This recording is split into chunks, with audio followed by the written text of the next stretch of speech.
Hey, what's up? It's Manny the Crazy here. And this video is, I think one of the, not really so much craziest things I've done, but it's a really interesting science experiment I did one time.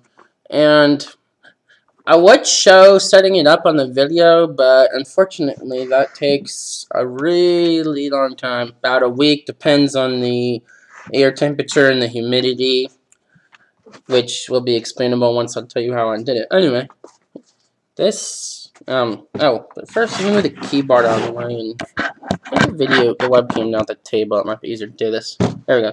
This is a roll of toilet paper, but I've messed with it. As you can see, it doesn't look normal now, does it? That's because I completely saturated it in water all the way through, and then let it air dry with minimal disturbance. Now, paper has kind of a weird reaction with water. I'm not really sure how to explain it, but it makes it kind of stiff. I don't know, probably does something with the cellulose, because paper is made from a certain chemical processing of wood chips. So, since it's made from plants, which have it has cellulose in it, because cellulose is the primary ingredient in the cell walls in plant cells. But that's not what's important here. Anyway, what's important to my video is the bizarre chemical properties of the paper here.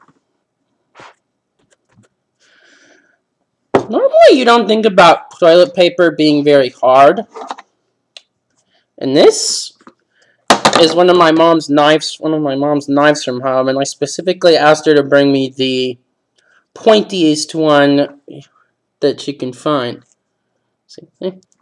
Now then.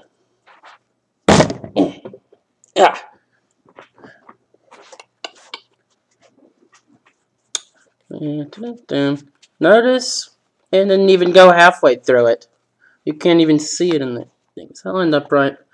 Sorry, it's hard to line stuff up right with the camera. But anyway, if you look at it closely, sorry about the clisp of my thumb there.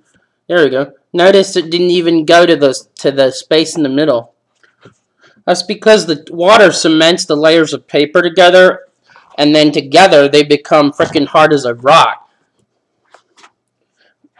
So anyway, it maybe went up about to here on the knife. See, if this was an ordinary roll of toilet paper, after I take the little brown thing in the middle out, it would go all the way through. Like that. So, basically, when you soak toilet paper, it's like armor. It's pretty crazy, isn't it? Actually, somebody thought I should soak a whole bunch of them and then wear them like a shirt and be like a toilet paper samurai or something, which I thought was a kind of neat idea.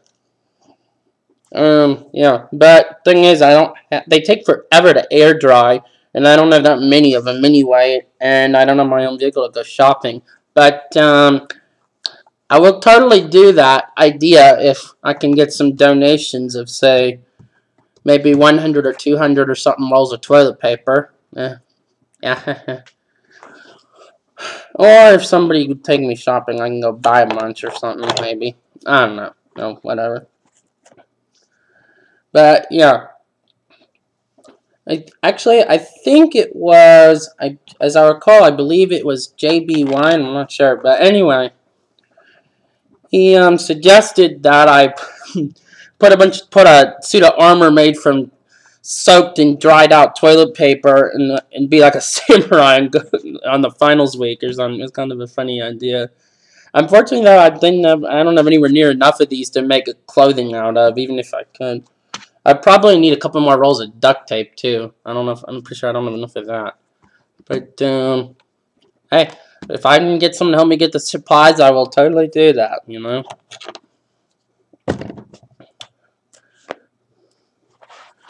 Just to reiterate, though, this stuff is resistant. This isn't extremely pointy knife, too. I mean, seriously.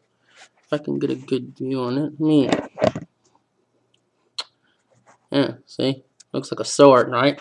Swing. But anyway. It's about as hard as I can stab it down. It doesn't even go that far. Look at that.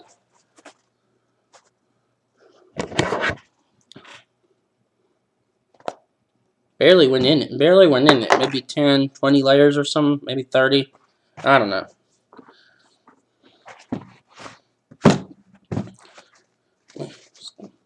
But let's see. But yeah, anyway. Not much else I can say on this, but for those of you that like crazy science, this is actually really interesting. And maybe there's some applications for war or something in there. I don't know. I don't know if it would stop a bullet. Although, maybe during the summer I could get my dad to let me borrow his shotgun and test it. I don't know. He has a shotgun, but he never keeps it assembled or something. I don't even know if he has any shells for it, so that might not work anyway. Yeah, you know, I'm going to keep this thing lying around my room for a while along with the knife, so if anyone wants to see me do it in person, you're welcome to drop by. Once again, for those of you who don't remember, I put it as location on all the videos. I live in the University Apartments, room 719, and my room is actually right next to the, what's that place? The gas station. I think it's a Valero or something. But if you've been over there, you know the place I'm in. It's where everyone buys their beers around here. Other than the bar, anyway. But, yeah. And with that, peace out. Swing!